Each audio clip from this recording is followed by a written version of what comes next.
Bismillahirrahmanirrahim. Le septième point d'articulation parmi les points d'articulation de la langue est celui concernant les lettres ra, aussi bien prononcées de manière emphatique qu'amincie. Ra ou bien ri. Le point d'articulation est le suivant. On utilise l'extrémité de la langue comme avec la lettre nun et en appui sur la papille incisive. R, R, R, R. La seconde image qui illustre le point d'articulation de la lettre ra, c'est l'image qui nous montre cette petite ouverture entre la langue et le palais. Cette petite ouverture est primordiale car c'est par cette ouverture que le son de la lettre ra s'échappe, et ce qui permet justement à la langue de ne pas vibrer de manière excessive lorsqu'elle est accentuée, par exemple Ar-Rahman, Ar-Rahman, ce qui est une erreur. Mais bien Ar-Rahman, Ar-Rahman. Donc veillez à bien coller l'extrémité de la langue à la papille incisive en faisant en sorte que la langue ne vibre pas. Ar-Rahman min sharri, et non sharri, Ar-Rahman Ar-Rahim. Parmi les erreurs assez fréquentes, autres que celles que je viens d'évoquer, est de la prononcer en appliquant al-qalqala lorsqu'elle est sakina. Par exemple, al-Qur'an, al-Qur'an. Donc en marquant cet impact, ce relâchement au niveau du point d'articulation, al-Qur'an, mais bien de dire al-Qur'an.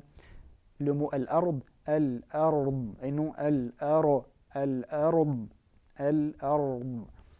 Al-mursaloun, et non al-mursaloun. Yarji'oun, et non yarji'oun. Parmi les erreurs assez fréquentes, c'est de ne pas la mettre en évidence lorsqu'elle est située en fin de mot. Par exemple, min ajrin, lorsque l'on s'arrête, min ajr. On a tendance à ne pas la prononcer en disant min ajr, mais bien min ajr. Par exemple, wal amr, et non wal amr. Et enfin, yuridu Allahu bikumul yusr, et non al-yusr. Al-yusr. Une erreur assez fréquente est de la prononcer en utilisant les lèvres, surtout lorsqu'elle est accentuée. Bismillahirrahmanirrahim.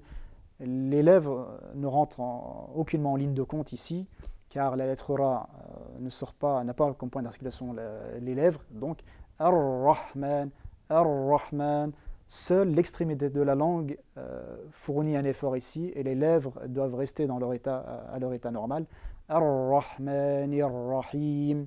Les lèvres sont utilisées pour cette lettre-là ou pour n'importe quelle autre lettre lorsque la lettre possède ad-damma, ru, shu, du, etc. Mais en dehors de la lettre waw qui a comme point d'articulation les lèvres, comme nous allons le voir plus tard, et en dehors des lettres qui ont ad-damma, les lèvres ne doivent pas être utilisées.